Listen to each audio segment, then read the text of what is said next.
Do you expect to see a change of focus in his visit this time?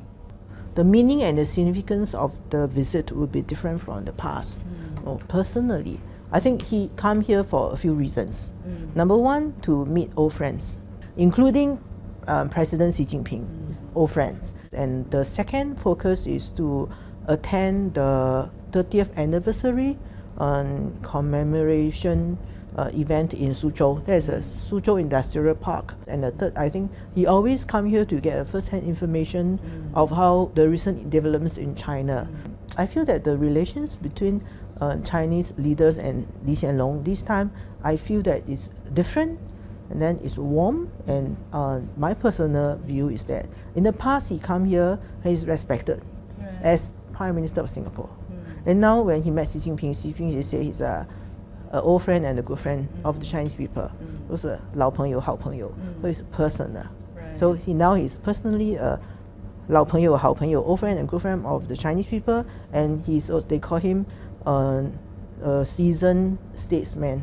Right. You mentioned part of his itinerary is in Suzhou. Yes. He's going to visit the Suzhou Industrial Park, which is a landmark cooperation projects between China and Singapore. And there are many other projects like that, such as the Tianjin Eco City, the Guangzhou Knowledge City, etc., etc. So what do you think that this kind of collaboration between China and Singapore could offer for future cooperation?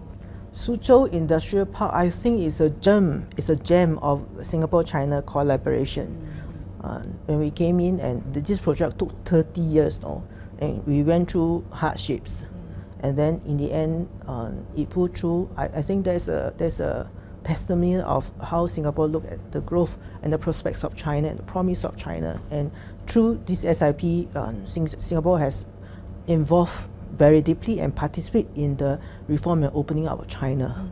It's our privilege also, and it's a pleasure to see the results. Trade between China and Singapore has been good. Yes. It reached $108 billion last year, and the benign relationship has been formed since 2013. So it's been 11 years, already a pretty long time.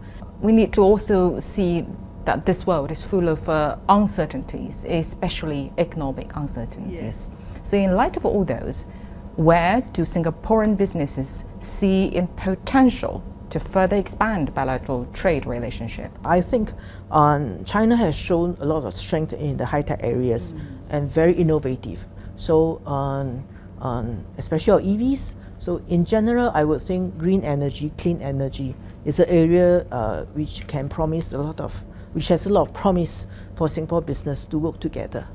And it's easier for both people to visit each other nowadays, because China and Singapore has implemented a 3-day free visa policy.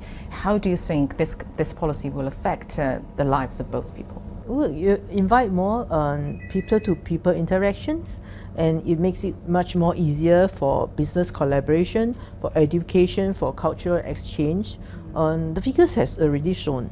So in July and August, incoming tourist visitors from China the numbers has exceeded 2019 of the same month, which means has exceeded pre-COVID area.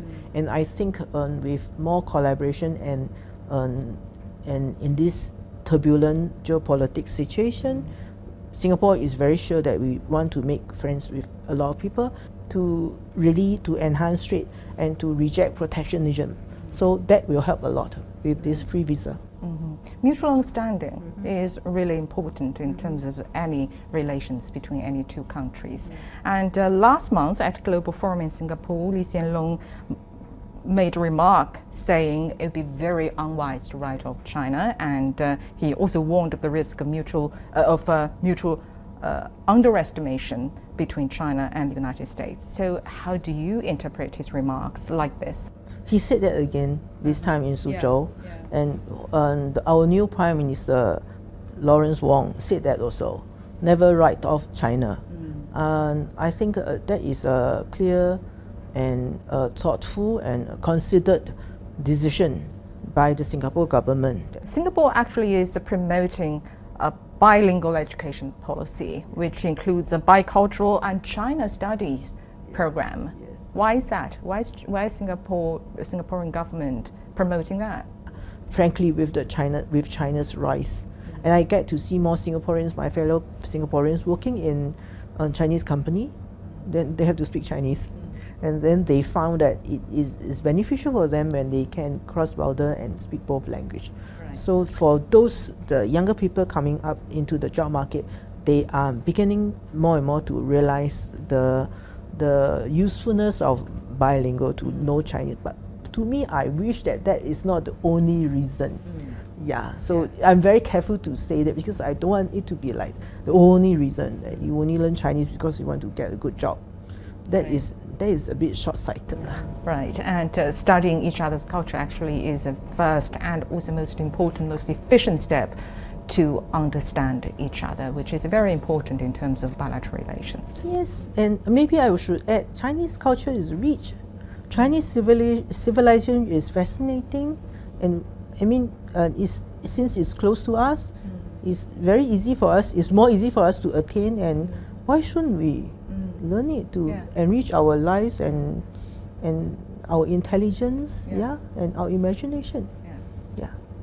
All right, thank you. Thank you very much. Thanks.